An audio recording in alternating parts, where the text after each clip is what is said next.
Good morning, good afternoon, good night, whatever time of day it is for you. My name is Justin, cool up in that whole host of names you've always heard me joke about. How many people are actually in Sora's original reality? Now, there's not a lot of evidence for this one way or another.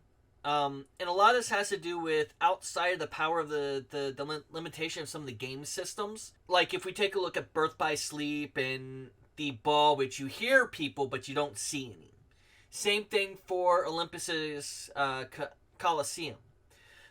You hear people, you don't really see them. So outside of a couple of worlds that should have people but maybe don't, it's very interesting to think about this. Sora's home reality seems practically barren compared to the worlds like San Fran, Tokyo. Or Arendelle doesn't have a lot in it, but the segment that it takes place, we don't see the trolls, which is kind of weird to me, and I always thought that was weird. But we don't see them, so what we see is we see a pretty empty reality as a whole. And once again, I'm going to touch on that button one more time.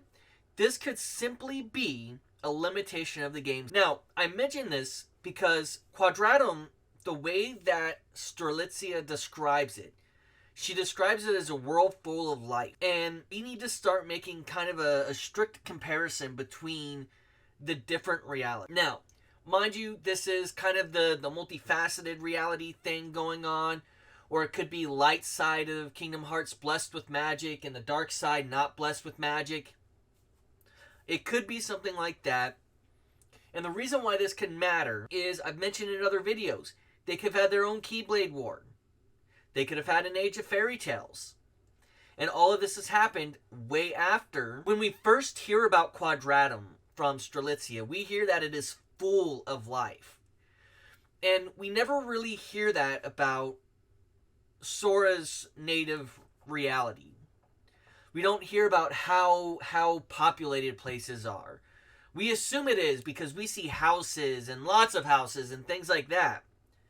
I'm going to get into Scala here in a few minutes, but if we think about it, could that war, that the Keyblade War, whenever it's separated, could it have actually divided all the people? And then the people just didn't repopulate like they used to. Destiny Island is a really good example of this, going right back to it. We see a few houses on a countryside. We see maybe a little town. But what we really don't see is any cities. We only see the two islands. No flyover, no pull back from a planet and see a full planet worth of Earth. We see two islands in the middle of an ocean. And this gets into some of those more complicated theories about whether or not Sora is dying of mental illness, dying of some disease. Because whenever we take a look at him, he would never think about where the food comes. But getting back to that, when we take a look at Sora's age, and we're talking about which part of the age of the world we're looking at, the Masters era, the current era, and then the future era, which is what we're about to go into. Scala, and I'm going to put in big old quotation, appears to be occupied. You have a lot of houses, it's clean, it's pretty, but we don't see anything that shows that there are actively people around. There's also no trash there. We don't really see fresh fruit stalls. We see a lot of mechanical stuff. Now, I might have to go back and replay through Remind again, but it still looks pretty barren to me.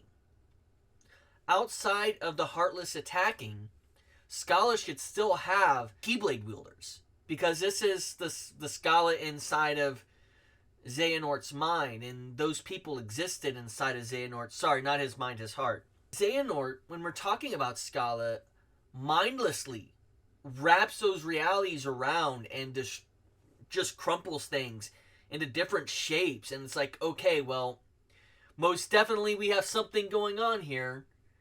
And it's very interesting to see that, and I think about it and I go, yeah, there's more here. I do want to reiterate again, I've said it a couple times, this could simply be the limitation of the engines and the system's powers, but it could also be an in-universe explanation as to why so many people overall in their in the Age of Fairy Tales ended and the world separated.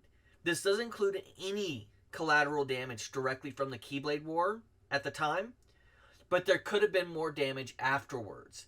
Smaller breeding populations result in less people. There may also be other cycles that we don't know about.